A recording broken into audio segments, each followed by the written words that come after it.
여러분 안녕하십니까? 한인동포신문의 유선민 부모님의 눈물겨운 호소문이 우리의 가슴을 울립니다. 선민이를 하루속히 가족 부모로 돌려보내주기를 눈물로 호소한다는 친정 부모님의 절실한 내용입니다. 유재호 씨와 유영선 씨는 지난 1987년 36년 전에 선민이가 생후 9개월 때 미국으로 이민을 왔습니다. 선민이는 착한 딸로 열심히 공부하는 딸로 성장을 해서 대학에서 교육학을 공부하고 교육자가 됐습니다. 대학에서 만난 중국계 청년하고 축복을 받으면서 결혼을 해서 딸을 낳은 후에 쌍둥이 태아를 가졌을 당시에 의사 선생님께서 태아 중 한 아이가 정상적이지 않다면서 출산을 고민하라는 조언을 받았지만은 어느 부모나 그러하듯이 부모로서 책임감과 확신을 갖고 잘 키워보리라 다짐을 하면서 쌍둥이 아들을 출산을 했습니다. 의사 선생님의 말씀대로 쌍둥이 가운데 한 아이는 정상적이지 못했습니다.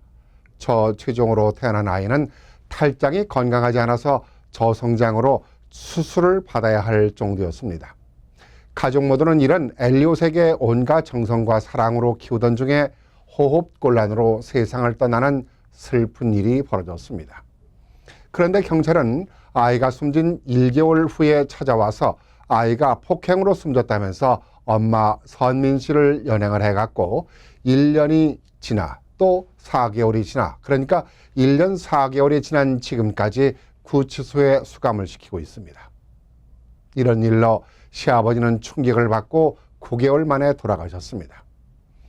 5살 난 딸은 매일 엄마를 찾으면서 울고 있는가 하면은 쌍둥이 아들은 외할머니가 엄마인 줄 알고 할머니를 엄마라 부를 때면은 눈물이 앞을 가린다고 합니다. 아내를 기다리는 사위는 사위의 눈물을 보면서 억장이 무너지고 있다고 합니다. 친정 부모님께서 호소하는 이 말씀에 마음이 더 아픕니다. 세상에 어느 부모가 자기가 낳은 자식을 폭행해서 사망케 하겠습니까? 그것도 생후 2개월이 조금 넘는 아이입니다.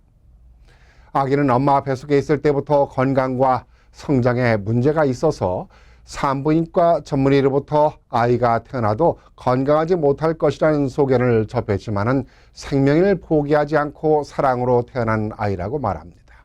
그리고는 친정 부모님께서는 저희처럼 억울한 일을 당하는 사람들이 없기를 바라는 마음이라면서 아이들의 엄마이자 친정 부모님의 사랑하는 딸 선민이가 하루 빨리 돌아올 수 있기를 동포들이 도와달라는 기도를 하고 있습니다. 우리가 어떻게 도와야 할까요? 청원운동에 함께 동참하는 일입니다. Justice Grace ORG 지금 자막에 깔려 있습니다. 이곳에 들어가셔서 참여를 하시는 겁니다. 한인사회는 많은 단체와 교회들이 있습니다. 나 하나의 참여가 선민인의 가족을 살리고 아름다운 동포사회를 만드는 일이 될 거란 생각을 합니다.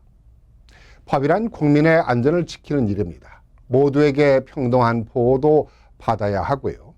그런데 법은 우리를 지켜주는 일도 많지만은 보호를 해준다는 명분으로 국민을 침해하는 일들 또한 많습니다.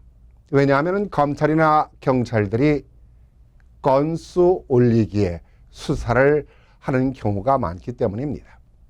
건수에 따라 자신들에게 많은 이익을 얻을 수 있으니까요. 이번 사건을 보면서 무리한 수사를 강행하고 있는 것도 바로 수사기관의 건수 올리기 수사에서 비롯되고 있는 게 아닌가 하는 의혹이 강하게 제기됩니다.